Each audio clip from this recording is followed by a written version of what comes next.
Presiden Rusia Vladimir Putin secara tak sengaja, keceplosan dan tanpa sengaja menyatakan bahwa di garis depan di Ukraina saat ini terjadi paritas penuh antara Angkatan Bersenjata Ukraina dan Federasi Rusia.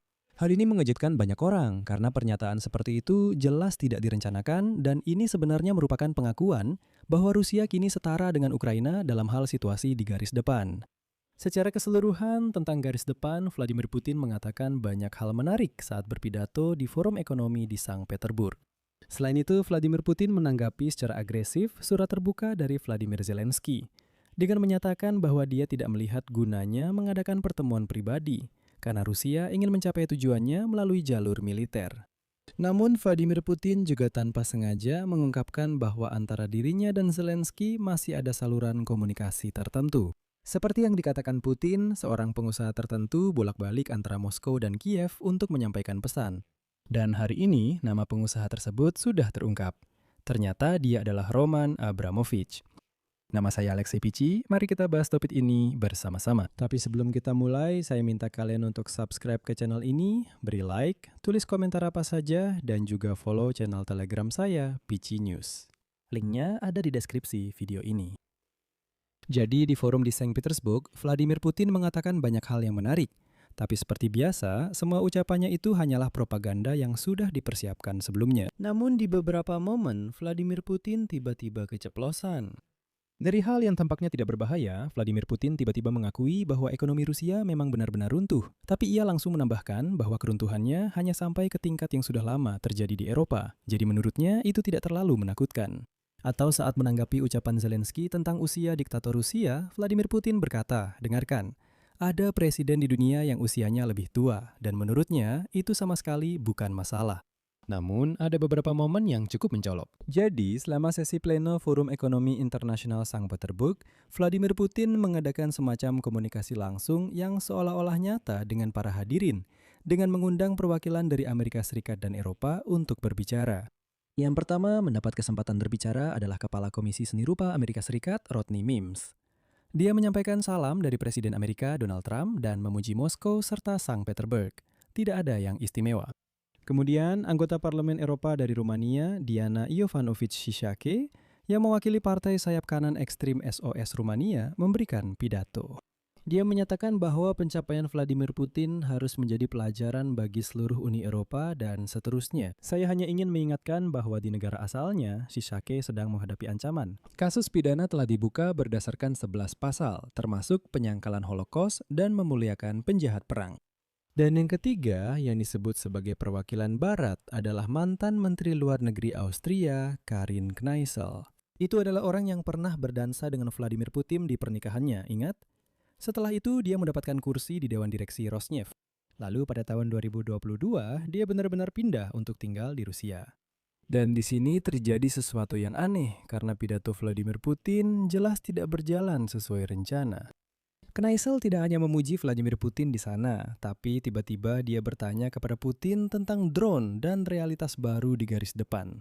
Untuk itu, Vladimir Putin menjawab bahwa ya, memang perlu memperkuat pertahanan udara Rusia. Lalu dia menyatakan bahwa Ukraina, dengarkan baik-baik, sama sekali tidak memiliki pertahanan udara, sedangkan Rusia memilikinya. Tapi masalahnya, pertanyaan dari Kneissel ini membuat Vladimir Putin kehilangan keseimbangan. Dan cerita yang sudah dipikirkan matang-matang tentang kemenangan tentara Rusia di garis depan tiba-tiba runtuh. Dan selanjutnya, saya akan mengutip pernyataan Vladimir Putin. Baiklah, kalau Anda sudah menanyakan pertanyaan ini, saya akan menjawab. Di medan perang, ada keseimbangan kekuatan di beberapa tempat. Di beberapa tempat, kami memiliki keunggulan di beberapa sektor. Hal yang sama juga berlaku untuk aviasi jarak jauh yang bertipe pesawat. Karena sebenarnya itu tidak akan menjadi ancaman besar jika keputusan yang tepat diambil tepat waktu dan kemampuan yang sesuai ditingkatkan. Tapi itu adalah target yang terbang rendah dan terbang lambat. Memang sekarang sudah ada drone dengan mesin jet, tapi itu pun pada dasarnya bisa diatasi dengan alat-alat tempur yang ada. Dan di sini, ruangan langsung hening, sementara para propagandis mulai gelisah di kursi mereka. Sekali lagi, Vladimir Putin secara langsung mengakui bahwa di medan perang antara Ukraina dan Rusia terjadi keseimbangan kekuatan. Dan paritas, jika ada yang belum tahu, adalah keadaan di mana kedua pihak benar-benar setara. Itu adalah tanda sama dengan. Dan inilah Ukraina yang ingin dimiliki oleh Vladimir Putin. Mendorong Rusia ke dalam keadaan paritas. Dan Vladimir Putin berkata, ya, di medan perang sekarang ada paritas. Dan menurut kata-katanya sendiri, keunggulan Rusia tidak di semua tempat, hanya di beberapa bagian saja. Padahal kemarin, menurut kata-kata Vladimir Putin sendiri, Rusia menyerang di semua arah dan maju di mana-mana. Bahkan Vladimir Putin mengakui bahwa drone Ukraina sangat merugikan Rusia. Namun sampai sekarang, Rusia belum bisa berbuat apa-apa terhadap hal itu. Itulah sebabnya dia mengatakan bahwa jika keputusan diambil tepat waktu, kerugian seperti itu tidak akan terjadi. Tapi saya ingin mengingatkan, siapa yang membuat semua keputusan di Rusia? Selama 26 tahun terakhir, itu adalah Vladimir Putin. Dan Vladimir Putin berkata, ya, kami memang tidak mengambil keputusan yang tepat pada waktunya. Sepertinya Vladimir Putin sendiri menyadari bahwa dia telah mengatakan sesuatu yang berlebihan, sehingga dia beralih untuk mengomentari surat terbuka dari Zelensky. Agar, seperti preman sejati dari gang sempit Saint Petersburg, dia bisa menyerang lawannya. Tapi ada sesuatu dalam surat itu yang sangat mengganggu Putin. Tentu saja dia mencoba untuk membanggakan diri, tersenyum, menyindir, tapi tetap saja tidak bisa. Misalnya Putin berkata, ada beberapa hal yang tetap akan saya perhatikan. Dia, maksud saya Zelensky, menyebutkan usia saya. Apa yang bisa saya katakan? Semua orang harus memikirkan soal usia. Beberapa tokoh politik bahkan ada yang lebih tua dari saya. Tapi yang terpenting bukan usia, melainkan kapasitas dan kemampuan bekerja. Jadi Vladimir Putin ternyata memang merasa tersinggung karena dia sudah tua, sudah mulai renta. Jika dibandingkan dengan Zelensky, dia memang kakek-kakek yang renta dan hal itu membuatnya tersinggung. Putin juga menyatakan bahwa surat dari Zelensky mengandung unsur-unsur penghinaan. Menurutnya, tujuan surat itu adalah untuk menciptakan kondisi agar pertemuan mereka menjadi tidak mungkin terjadi. Namun, diktator Rusia itu sendiri mengatakan bahwa dia tidak berniat bertemu dengan Zelensky. Kutipan, saya tidak melihat gunanya kita bertemu. Tujuan pihak Ukraina adalah menghentikan serangan kita, sedangkan kita membutuhkan kesepakatan. Sebelum bertemu dengan Zelensky, harus ditemukan solusi untuk penyelesaian konflik. Federasi Rusia akan terus berupaya melakukan denazifikasi Ukraina. Saya tidak akan sepenuhnya mengomentari jawaban Vladimir Putin itu. Anda tahu, dia mengatakan di awal, ya surat itu hanya selembar kertas. Entah bagaimana Peskov menyodorkan kertas itu kepada saya. Tapi seluruh jawabannya terhadap kertas itu memakan waktu lebih dari 10 menit loh. Dia lebih dari 10 menit ngoceh tentang bagaimana itu hanya selembar kertas yang datang sama sekali tidak memperhatikannya. Tapi saya ingin mencatat, menurut kata-kata diktator Rusia, seorang pengusaha Rusia pada 21 Mei bertemu dengan Volodymyr Zelensky di Kiev. Dan Putin menyatakan bahwa Presiden Ukraina katanya mengatakan kepada pengusaha itu bahwa dia ingin bertemu langsung dengan kepala negara Rusia. Dan ini menarik.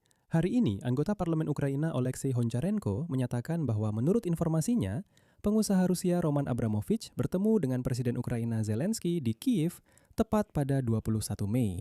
Media Rusia juga memberi isyarat bahwa memang Abramovich yang menyampaikan pesan dari Kiev ke Moskow. Dan di sini saya ingatkan bahwa pada musim semi 2022, Abramovich hadir secara langsung dalam perundingan antara Rusia dan Ukraina di Istanbul. Di Kremlin disebutkan bahwa dia terlibat dalam memastikan adanya kontak tertentu antara Moskow dan Kiev, namun tidak menjadi anggota resmi delegasi Rusia. Di Kiev, Abramovich disebut sebagai mediator yang sangat efektif antara Rusia dan Ukraina. Dan sekarang kita kembali melihat namanya muncul dalam dugaan negosiasi antara Ukraina dan Rusia. Pada tahun 2023, muncul laporan bahwa Vladimir Putin diduga memberikan status perwakilan resmi Rusia kepada Abramovich melalui dekret tertutup dalam negosiasi dengan Amerika Serikat untuk menyelesaikan perang melawan Ukraina. Dan meskipun Abramovich sendiri membantahnya, Amerika Serikat pada saat itu karena alasan yang tidak jelas, tidak menjatuhkan sanksi terhadap Abramovich sendiri, meskipun oligarki Rusia lainnya terkena sanksi. Dan di sini saya ingatkan bahwa Wall Street Journal dengan mengutip sumber-sumber menulis bahwa Washington diminta secara langsung oleh Volodymyr Zelensky untuk tidak menjatuhkan sanksi terhadap Abramovich, dengan alasan bahwa pengusaha tersebut bisa menjadi perantara dalam negosiasi. Dan sekarang kita kembali mendengar nama Abramovich dalam konteks negosiasi tersebut. Di sini menurut saya ada sesuatu yang perlu dipikirkan. Saya akan berhenti di sini. Tulis pendapat dan kesimpulan Anda di kolom komentar di bawah episode ini. Jangan lupa subscribe channel ini, tekan lonceng, dan beri like. Itu saja untuk hari ini. Jaga diri Anda. Sampai jumpa.